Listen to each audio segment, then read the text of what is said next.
예수님의 이름으로 기도했습니다. 아멘. 할렐루야. 문제면 저와 여러분과 교회 속에 전의 평강과 축복이 넘쳐나기를 주님의 이름으로 축원합니다. 이사야 6장 1절에서 8절 말씀을 가지고 누가 우리를 위해서 갈 거라고 하는 제목의 말씀을 가지고 말씀을 전하겠습니다. 하나님의 부르심을 받았다는 것은 평생에 있어서 가장 큰 사건이고 또한 가장 기쁨의 사건입니다. 제 인생의 인생을 출발하는 사건입니다. 그래서 인생의 가치관이 바뀌고 삶의 방향이 바뀌는 사건입니다. 그러므로 하나님의 부르심에는 하나님의 뜻과 목적이 포함되었습니다. 사도반 로마서를 첫 장을 시작하면서 부르심에 대해서 세 번씩 언급하고 있습니다. 로마서 1장 1절에서 2절에 보면 예수 그리스도 바울은 사도로 부르심을 받아 하나님의 복음을 하여 택장함을 입었으니 이 복음은 하나님이 선지자를 통하여 그의 아들에 관하여 성경에 미리 약속하신 것이라. 또 너희 중에 그들 중에서 예수의 것으로 부르심을 받은 자녀라. 로마에서 하나님의 사랑을 받고 성도로 부르심을 받은 모든 자에게 하나님 우리 아버지와 예수 그리스도로부터 은혜와 평강이 있기를 원하노라고 말씀하고 있습니다. 그리고 로마서 11장의 마지막 부분에 해당하는 종결 부분에서도 그렇게 말씀합니다. 하나님의 은사와 부르심에는 후회함이 없다고 우리에게 말씀합니다. 하나님이 우리를 부르셨습니다. 근데 여러분 어떤 과정을 통해서 여러분 예수님을 영접하게 되었습니까? 물론 우리가 알 수도 있고 모를 수도 있지만 분명한 것은요, 나이저로는 불가능하다는 거죠. 그래서 디모데후서 1장 9절은 그렇게 말합니다. 하나님이 우리를 구원하사 거룩하신 소명으로 부르심은 우리의 행위대로 하심이 아니요 오직 자기의 뜻과 영원조부터 그래서 예수 안에서 우리에게 주신 은혜도로 하십니다. 여러분 우리를 구원하신 거, 우리를 또 부르신 것은요, 내가 원해서 되어지는 것이 아니라는 거죠. 내 행위로 얻어지는 것이 아니라는 거죠. 거기는요 하나님의 분명한 뜻이 있고요, 그리고요 은혜로 우리가 주어지는 것이라는 거죠. 여러분 하나님이 우리를 부르셨습니다. 이것은 참으로 귀한 것입니다. 우리 모두는 하나님의 부르심을 경험한 사람들입니다. 이런 부르심을 우리는 일반적으로 소명이라고 부릅니다. 그러면 이제는 하나님의 부르심, 소명에 대해서 우리는 응답할 필요가 있다는 거죠. 이런 부르심을 특별 소명이라고 말합니다. 그래서 우리는 일반적인 소명과 구별이 안 되기 때문에 우리가 흔히 이렇게 생각해요. 은혜를 받으면 목회자가 돼야 된다, 그렇게 말하는 사람도 없지 않습니까? 특별 소명은요, 일반적 소명을 받은 모든 백성에게 주어진 2차적인 부르심입니다. 어떤 이는 목사로 부르셨습니다. 어떤 이는 선교사로 부르셨습니다. 어떤 이는 특별한 단체의 사역자로 부르셨습니다. 어떤 이는 세상으로 부름을 받았습니다. 세상 방막고 구석구석으로 하나님께 보내십니다. 그냥 보내시는 것이 아니라 우리에게 뭘 줘서 보내십니까? 달란트를 우리에게 줘서 하나님을 보내십니다. 저는 목사라는 직분을 받아서 교회를 섬기를 합니다. 학교에는 선생님의 이름으로 일꾼을 부르시기도 합니다. 또 병원의 의사라는 이름으로 부르기도 합니다. 어떤 곳이든지 하나님의 분명한 목적을 인정한다고 한다면 우리는 부르심을 입은 자라는 사실이죠. 그러므로 세상 그리스도를 한다면요, 더 이상 직장은요 일터가 아닙니다. 그 직장은 우리의 뭡니까? 부르심 받았던 소명의식이 있다는 사실을 기억해야 됩니다. 그래서 하나님 나가서 여기서 부르셨다. 내 직장으로, 내 사업장으로, 내 삶의 현장으로 하나님 나를 부르셨다. 그러니까 단순히 우리는 직장인이 아닙니다. 단순히 사업장이 아닙니다. 우리는 부름받은 자라는 거죠. 아멘. 그래서 내가 직장에서, 내 사업대, 내 삶의 현장에서 하나님 부름받은 자로서의 소명을 우리가 감당해야 됩니다. 다시 말하면 특별한 목적이 있기 때문에 하나님이 여러분을 부르셨다는 사실이죠. 이사야 고백을 통해서 다시 한번 우리는 부르심을 확신하고 하나님의 목적을 향할 뜨거운 헌신을 다짐하는 귀한 시간이 되시기를 주님의 이름으로 축원합니다. 첫째로 사명자는요, 어떤 것을 경험해야 되냐면요, 하나님 만나는 경험이 있어야 된다는 거예요. 아멘. 하나님께서 이제 그 영광을 보여주었습니다. 그리고 그 영광을 보고 변화되고 탄부가 녹아지는 모습을 보게 됩니다. 성경은 으시야 왕이 죽던 해를 강조합니다. 이 말씀의 당의 의미가 무엇이겠습니까? 유대 민족은요, 하나님께서 택하신 민족입니다. 그러나 그들 하나님의 뜻을 어기고 율법을 지키지 아니할 뿐 아니라 도리어 우상을 섬기다가 그만 하나님의 징계를 받아서 주전 973년에 나라가 남과 북으로 갈려지게 되었습니다. 그래서 남쪽은 유다, 북쪽은 이스라엘로 이렇게 나라가 둘로 갈라지게 됩니다. 근데 그들은 같은 민족이잖아요. 같은 혈통이잖아요. 근데요, 끊임없이 그들이 이게 분열하게 되는 거죠. 참 안타까운 일 아니겠습니까? 같은 민족이면서 같은 혈통이면서 통일해 가면 점점 협박해지고 서로 불신하게 되고 미워하게 되는 것이 극에 달하게 됩니다. 바로 이때에 북쪽 이스라엘 나라는요, 남침의 야욕을 품고 북방 이전 국가인 강대국인 아스르와 동사동맹을 맺습니다. 뿐 아니라 남쪽 유다는 역시 애굽과 동맹을 맺어 북벌의 꿈을 버리지 않습니다. 바로 이때 남쪽 유다를 다스리는 왕이 누구였냐면요, 우시야라는 그런 왕입니다. 남쪽 유다 14년 왕이 우시야 왕이 나라를 다스리고 있는데 그는 54년간 나라를 다스리고 있었습니다. 나라가 정말 힘들고 어려운 상황이었습니다. 근데 나라를 잘 천절 베풀어 국위가 선연되고 안으로는 국민이 평화롭고 평안한 생활을 할 수가 있게 되었습니다. 근데 문제는 뭐냐면 그 50년이 넘게 이렇게 나라를 다스리다 보니까 이제 점점 교만해지는 거죠. 참 교만해지는 거죠. 그래가지고 나중에는 어떻게 됩니까? 그가 문뇌병에 걸려 죽게 됩니다. 여러분은요, 절대 교만하면 안 돼요. 아멘. 늘 겸손해야 돼요. 그러니까 그 순수한 마음으로 계속 나를 잘 다스렸다는 얼마나 하나님께 기뻐하겠어요? 참 잘 나를 이끌었는데 이제 힘이 생기고 교만해지니까 하나님이 그를 친 거죠. 그래서 문두병에 걸려서 별채 손자 지낼 수밖에 없는 그런 처지가 되어집니다. 그가 죽게 되니까 어떻습니까? 백성의 징계를 두려워하게 되죠. 지금 선율 베풀었던 왕의 죽음이 비통했고 뿐만 아니라 내대한 그런 불안과 공포가 그들에게 물려오게 되는 거죠. 나이에 더해 갈수록 정치, 경제, 교육, 사상, 도덕, 종교는 안녕자치이 뭐라고 민심이 흔들리고 사기가 말이 아니었습니다. 그리고 외적인 불안에서 불안만 더해가게는 그런 상황이 처하게 됩니다. 이런 상황이 바로 우시야 죽던 해라는 의미입니다. 이 상황을 보면서 우리는 무엇을 느낄 수가 있겠습니까? 여러분, 비록 2600년이라는 시간, 나라가 다르다는 이스라엘과 한국과 공간의 차이는 있다 할지라도 너무 흡사하지 않는가? 여러분 생각되지 않습니까? 여러분 나라가, 우리는 어떻습니까? 안정합니까? 안정을 찾고 있습니까? 정치가 안정을 찾고 있습니까? 경제가? 아니면 사회가? 어떻습니까? 그러지 못한 상황이 아니겠어요? 그리고 갈등, 여의 갈등, 또 남북의 갈등, 또 지역의 갈등, 또 시대의 갈등, 세대의 갈등, 그런 갈등 속에 있는 것 아니겠어요? 세계 경제로 역시 마찬가지죠. 그러면 전역 가운데 있는 이러한 상황입니다. 그래서 유대 나라 민족은 국가적으로 종교적으로 신앙의 의 속에 하나님께서 이스라엘을 부르셔서 하늘과 땅도 놀랄 위대하고 놀라운 영광을 하나님께서 보여주게 된 것입니다. 하나님 말을 부르는 많은 그리스도인들은요, 참된 그리스도라고 한다면 자식이 말하시는 것은 무엇입니까? 여러분, 우리는 어떻게 이럴 것입니까? 이럴 때요, 하나님의 영광 앞에 우리 무릎을 꿇어야 됩니다. 그리고 이런 때 우리는 누구를 만나야 됩니까? 진정 하나님 말이가 만나야 됩니다. 우리가 부름받는 사람은요, 어떤 경험이 있어야 되냐? 하나님을 만나는 경험이 있어야 됩니다. 오늘 신학대학교에서 시험을 치르고 이제 면접을 보게 되었습니다. 이제 3명씩 들어가서 교수님한테 면접을 이렇게 받게 되는 거죠. 하나님께서 질문을 받았습니다. 자네는 평생 동안 시골에 가서 목회할 수 있는가라고 물었습니다. 시골이 얼마나 힘듭니까? 그죠?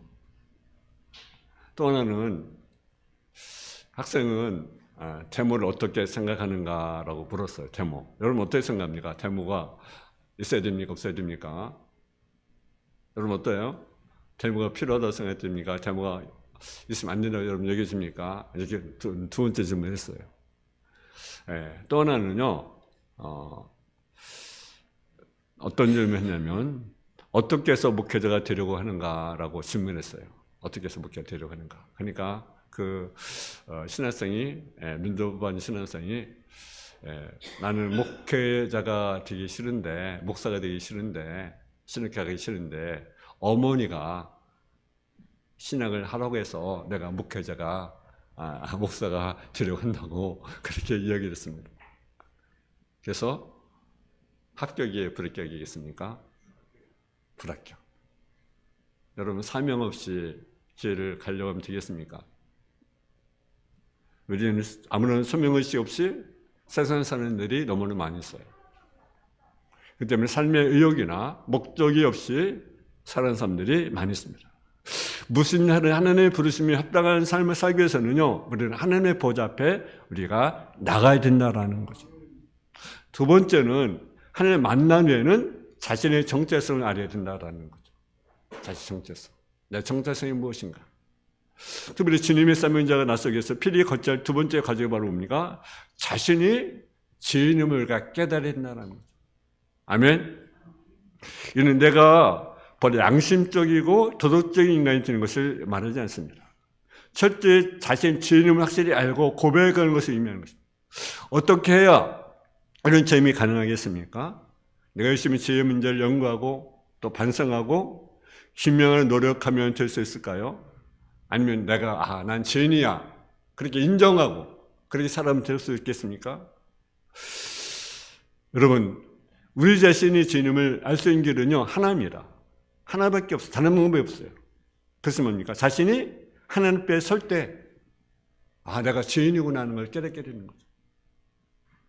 그래야 내가 죄인을 깨닫게 되는 거예요. 그냥 난 죄인이구나 그런 의식으로 드려지는 것이 아닙니다. 내가 하나님 앞에 바로 설 때 내가 정말 죄인이구나 하는 걸 깨닫게 되는 것입니다.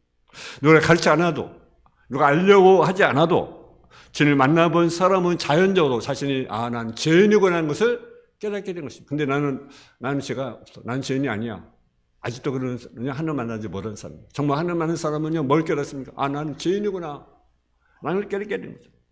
본문 5절에 보게 되면 우리 한번 5절 말씀을 같이 한번 공독하겠습니다. 5절 말씀. 시작. 그때 내가 말하되 화로라 나로 망하게 되었도다. 날설이 부정한 사람이요 날설이 분한 백성중에 거주하면서 만군의 여호와신 망을 베었음이로라 하였더라. 아멘. 여러분, 살아계신 하나님을 만나 뵙는 순간 무엇이라고 소리치고 있습니까? 그는 한마디로 말하면 자신 누군가를 알았다는 것입니다. 이 말씀 속에 놀라운 영적 비밀을 깨닫게 됩니다. 자신이 내면 깊이 숨겨있는 자신의 정체성이 바로 만나는 순간 드러났다는 거죠. 세상에는요, 사람들에게 평가를 이렇게 하게 됩니다. 그러면서, 대부분 이제 좋게 이렇게 얘기하느라, 좋게. 듣기 좋은, 인정 있는 말들을 많이 해줍니다. 그런데 착각하지 마세요.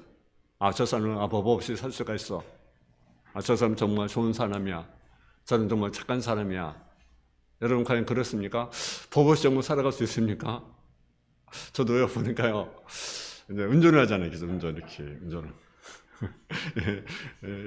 권고사 이렇게 운전을 하시는데 누구나 다 운전 많이 하죠. 근데 이렇게 운전하다 보면요, 속도 위반, 속도 이렇게 30, 50 이렇게 있잖아요. 속도가 있잖아요. 그러면 이제 안전을 위해서 이렇게 속도를 지키는 것이 아니라 왜 속도를 지킵니까? 벌금 때문에.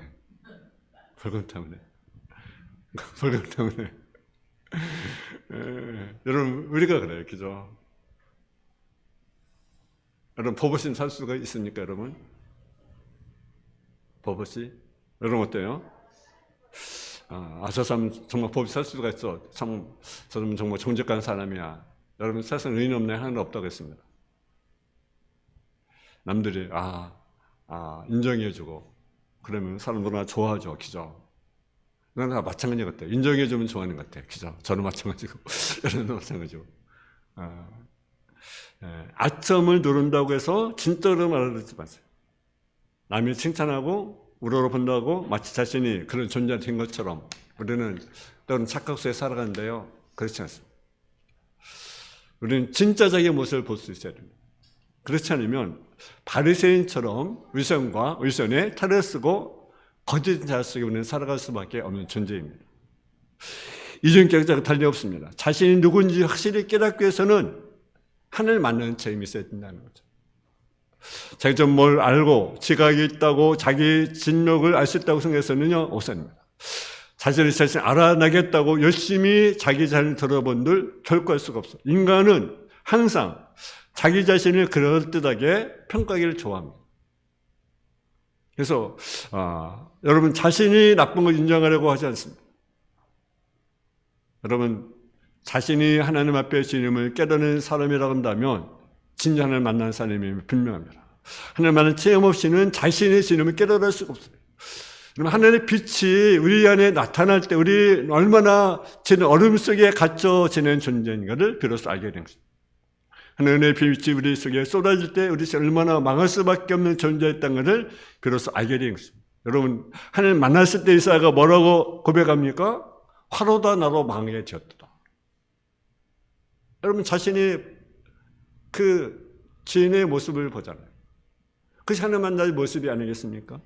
여러분, 우리 신앙인들이 가지고 공통점이 있어요. 그것은 여러분 봐서 모습입니다. 내가 지인이구나. 여러분 사도 바울을 보세요. 사도 바울. 사도 뭐라고 고백합니까? 오라 나는 권고한 사람이로다. 이 사모님을 날 건져내자. 여러분 베드로를 보세요. 베드로를 만났을 때 뭐라고 고백합니까? 주여 나는 지금 나를 떠나소서. 우리는 하나님 만난 사람이 뭘 고백합니까? 내가 지인이구나. 진정 자신 주님을 고백하는 삶이 정말 그들에게 은혜를 베풀어 주시고 삶이 쏟는 것을 믿으실 거예요. 의로운 선자였던 에사야는요, 하나님 앞에 그의 본 모습이 완전히 드러나고 마는 모습을 보게 됩니다. 여러분, 종교학을 뒷번째는 칼빈은 그에 대해서 이렇게 말합니다. 하나님 알지 못하고는 자신 알지 못한다. 왜냐하면 명백한 증거에서 우리 자신이 불의, 또 더러움, 어리석음, 불결함을 스스로 확신하기 전에는 우리는 항상 이롭고 바롭고 현명하고 거룩하다고 생각하기 때문이다. 그래서 우리는 언제 깨어집니까? 우리가 하나님 앞에 섰을 때 우리는 깨어지는 거죠. 아멘. 하나님 앞에 섰을 때 벌 나를 발견해야 되는 거예요. 오늘 이 자리에 우리 자신의 물음 한번 만들어 보세요. 옛사람이 그것에 묻어버리고 저렇게 변화받을 길을 주님의 이름으로 축원합니다. 사도 바울이 다메섹에서 그래서 영광의 반차에 엎드려 눈이 멀어진 것처럼 옛사람의 모습이 잘라버리고 우리가 허물어져야 된다는 거죠. 모태의 신앙, 화려한 직분, 수많은 경력 우리가 버려야 됩니다. 내가 안다는 것도 그래 버려야 합니다. 여러분 우리 자신의 방법을 치고라는 교만도 무너뜨려야 됩니다. 영혼주의, 자기 마음대로 행동하는 돈테오스식 사고방식, 세상의 욕심, 헛된 욕망에서 깨어나서 이제는 살아계신 영광을 바라보는 저와 여러분 되어지기를 주님 앞에 축원합니다. 세 번째는요, 사명자는 지혜에 대한 용서의 체험을 해야 된다는 사실이죠. 용서의 체험. 자신의 지님을 고백한 것은 부족합니다. 단연 지혜를 했다는 지식만으로 끝나서 안 됩니다. 본문에 보니까 하나님이 이사야에게 지혜를 고백할 때 저런 숯불을 가져다가 그 입술을 찢어줌으로 그의 모든 악을 제하고 저를 사해주는 것을 우리가 보게 됩니다. 다시 말하면 우리는 나는 죄인이구나 하는 것으로 끝나면 안 됩니다. 우리는 죄에 대해서 어떤 것을 받았습니까? 용서함을 받았다. 아멘. 주님의 용서가 필요하다는 거죠. 이 세상에서 받을 수 있는 여러분 가장 귀한 복이 무엇인지 아십니까? 여러분 무엇이 가장 큰 복입니까? 성공하고 지혜가 높아지고 또 물질의 축복을 받고 또 건강의 복을 받고 물론 그것도 복이지만 가장 큰 복이 뭐냐면요. 한번 따라해. 죄사함의 복. 아멘. 아무리 세상 명예를 누리고 권력을 누리고 성공해도 물질을 우리가 많이 쌓아도 내가 죄사의 복을 받지 못한다면 그것은 불행이에요. 그래서 가장 큰 복이 뭡니까? 죄사함의 복이에요. 그래서 허물의 싸움을 받고 거지가 가려진다는 복이 있다. 여러분 우리는 죄인입니다. 그러나 죄를 가려움을 받는 것. 그것이 바로 은혜가 있어요. 그래서 우리는요. 죄는 용서를 체험하는 그런 은혜가 있어요. 다른 말은 못 받을지라도 이 복 하나만 제대로 받았다고 한다면 다 받은 것이 진리가 없습니다. 그래서 10편 30편 1절에 보면 그렇게 하면서 허물의 상을 얻고 자기 신의 죄가 가려진 자는 복이 있다. 그래서 우리 가장 큰 복이 뭐냐? 죄 사함의 복이라는 사실이죠. 여러분 엄청난 복을 받았어요. 아멘. 왜? 죄 사함의 복을 받았잖아요. 은혜로. 여러분 우리는 허물이 많아요. 죄가 많아요. 우리는 수없이 우리가 죄를 범하고 살아가잖아요. 근데 그 죄를 우리 가려워져요. 그것이 뭡니까? 은혜 아니겠어요? 그래서 나이라는 것이 하나님의 은혜로다. 은혜로다. 그래서 우리는 너무나 감사한 것이요. 죄사함의 복이라는 사실이죠. 죄사함 복. 죄에 대한 용서의 책임 없이는 주님의 삶을 감당할 수가 없습니다. 이 죄사함의 복을 받게 되면 두려움이 사라지고 불안이 사라지게 됩니다. 그래서 하나님 앞에서도 떳떳하고 당당하게 섰으시며 사람 앞에 비굴해지지 않습니다. 여러분은 사람이 비굴해질 리가 없어요. 여러분 가졌다고 다른 사람이 나보다 더 많이 가졌다고 나보다 더 똑똑하다고 비굴해질 필요 없어요. 왜? 우리는 당당한 하나님이 뭡니까? 하나님의 자녀예요. 비굴해질 필요가 없어요. 여러분 왜 비굴해집니까? 당당하게 우리 살아야 합니다. 무릎을 꿇지 않은 하나님의 죄가 있으면 비겁해집니다. 치세해집니다. 그리고 자신의 책임을 남에게 전가시키고 변명하도록 만듭니다. 영적으로 능력을 상실한 무력한 존재가 되는 것입니다. 그리고 그렇기 때문에 육신적으로 약해질 수밖에 없고 영적으로 약해질 수밖에 없습니다. 하나님은 어떤 사람을 쓰십니까? 제 용서를 받는 사람입니다. 깨끗한 사람을 하나님께 사용하신다는 이 비밀을 지임하시기 바랍니다. 여러분 비록 작고 버젓것없는 그릇일지라도 깨끗하기만 하면 그 용도에 따라 얼마든지 쓴다라는 거죠. 아멘. 네 번째, 죄사함의 은혜가 있는 사람은요, 죄를 갚기 위해서 은혜를 갚기 위해서 생명을 걸고 주를 위해서 살아가는 존재가 된다라는 사실이죠. 여러분 죄사함 받았을 때 또 무엇이 오늘 보니까요, 죄사함 받았을 때 하늘의 음성이 들리게 됩니다. 하늘의 음성. 우리 한번 8절 말씀 한번 보겠습니다. 8절 말씀 시작.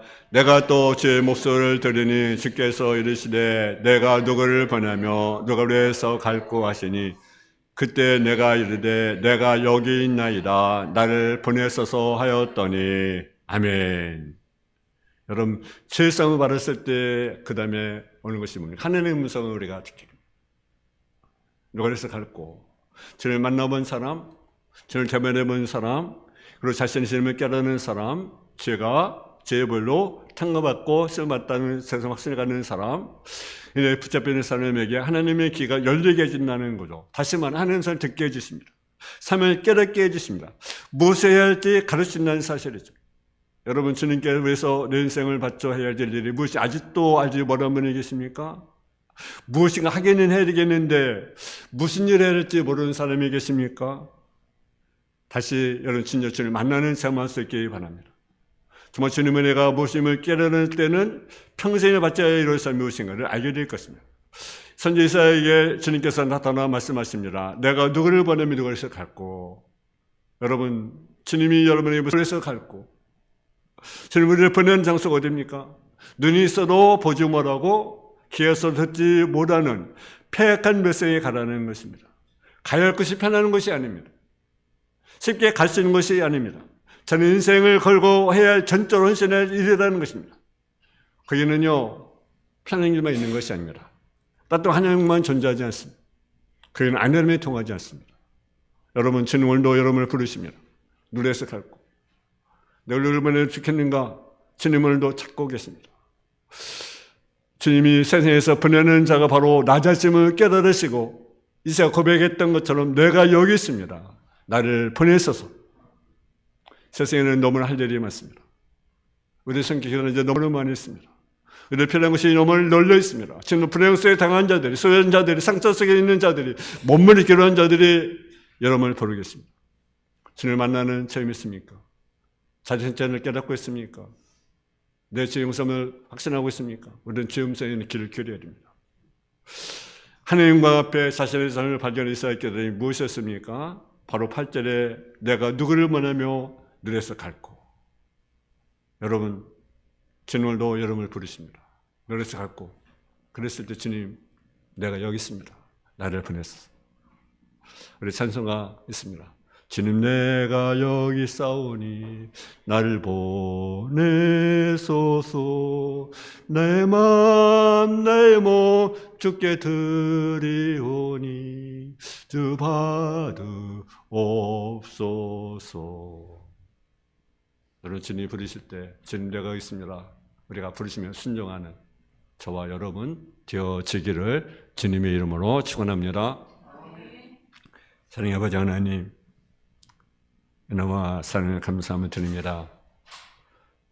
누가 그래서 갈고 있을 때 주님 내가 가겠습니다. 나를 보내서 고백하는 우리의 삶의 모습이 되게 없어서 먼저 우리가 주님을 깊이 만나는, 주님을 깊이 체험하는 귀한 역사가 일어날 수 있도록 인도하여서 주님 만난 자만이 우리가 주의 부르심에 순종할 수 있습니다. 우리가 주님을 깊이 만나게 해주시고 또 나의 정체성, 나는 주님을 고백하는 삶의 모습이 되게 하여 주시고 주님의 고백을 뻔하라 오늘 죄로부터 우리가 용서함을 받은 자임을 알게 하여 주시고 그것을 우리가 깨닫는 삶의 모습이 되게 하시고 주님 무엇을 말씀하셨는지 내가 여기 있습니다. 우리가 고백하고 순종하는 성도의 삶의 모습이 되게 하여 주옵소서.